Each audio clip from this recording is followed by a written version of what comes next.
I started. And I learned from the head instructor at the NYPD, Bob Camerlingo. He was kind of my mentor. And I worked with him for about a year. And he couldn't show me anymore, so he said to go out on your own. So we actually started training small groups in 1982, and then we progressed from there.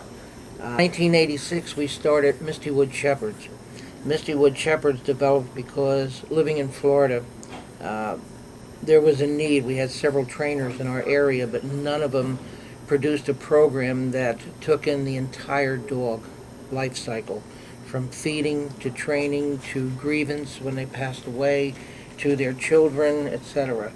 So we started Misty Wood Shepherds, and we did a full circle training, meaning that our program, as it is today, is unlike any other training program in probably most states. We're not a 9 to 5. We never were. We're 24/7. We always have been, and we've always operated on that basis. 24/7 means that we're there constantly for you, day and night. We have a 24-hour hotline for any problems whatsoever.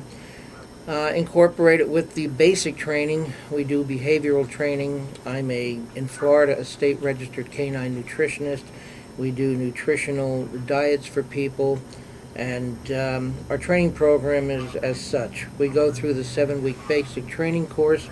Once you complete it, you're welcome to come back for the life of the dog at no charge for any and all refresher courses.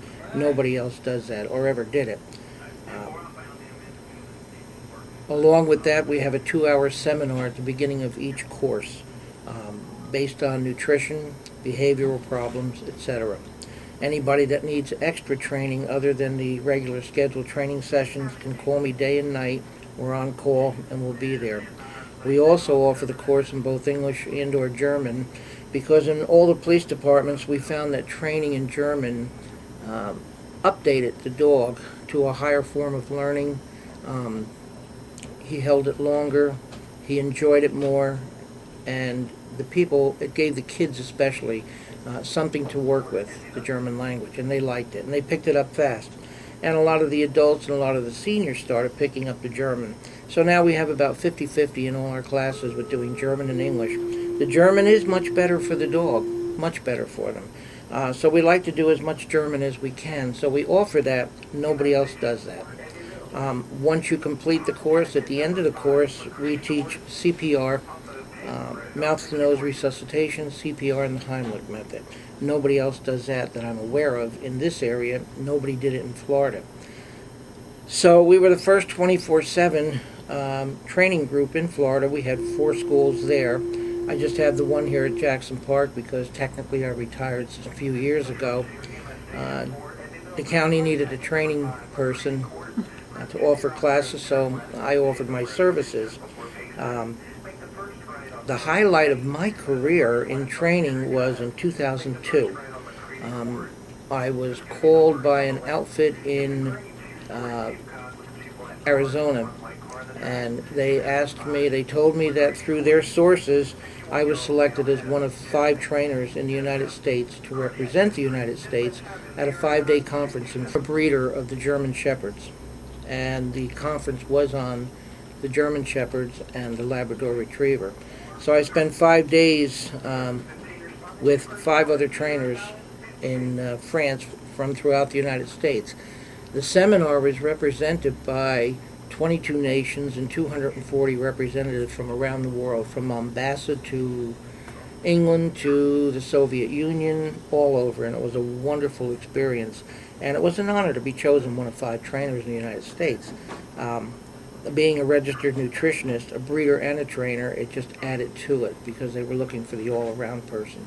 So they selected me as one of the 5, and I brought back from that conference a lot of wonderful memories, but a lot of educational information and training tips, which we passed on to our people.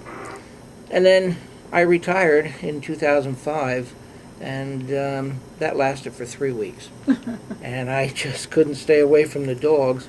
So in 2007, we moved up to North Carolina, because we missed the mountains. And I thought I was retired then, but here I am again training. And we're doing exactly what we did in Florida. We haven't changed, and we're now going to institute what we did in Florida, which is a young kids class this summer. It's going to be for very young ages, 5, 7, 8, to bring them into the world of dogs and educate them. We're also having, as we do every year, 2 particular seminars. One will be on advanced nutrition, and the other will be a 4-hour seminar and workshop on behavioral problems and speaking to your dog, communicating with your dog. So, and that's pretty much it, what we do in a nutshell. We've been doing it since 1982. We've progressed, we've advanced with it. We're always looking for new additions to put on. We've become more of an educational setup as well as a training institute. And I will say Parks and Recreation, I've worked with many of them in many states, and this is the first group of people that have been absolutely wonderful. They've given me everything I've needed, and then some. They're there if I need them, and we have a wonderful time in a relationship working with them, as well as the press. We do have a good relationship with them, for which I'm always thankful. We started group counseling, we started behavioral, and we started grievance courses back in the late 80s. And we found that people and their pets were as closely tied as people to people in death. So we started a grievance counseling situation whereby myself and several others would learn about grievance training, and people could call us, and they did, any hour of the day or night, whenever they felt the need, emotionally, psychologically, whatever, and we would just take the calls and sit with them. If it was 10 minutes or 10 hours, we'd sit with them until they felt better. That's all we could do, is make them feel better. All of us have gone through it. I've had well over 30 shepherds. This is my first golden. I have a new shepherd coming in June, a new partner, and I'll break him in and start working with him in the training programs. Jake will then transfer with my wife to the service dog area, and he's going to be a guide dog or a reading dog for the disability children Wow. and the literacy program.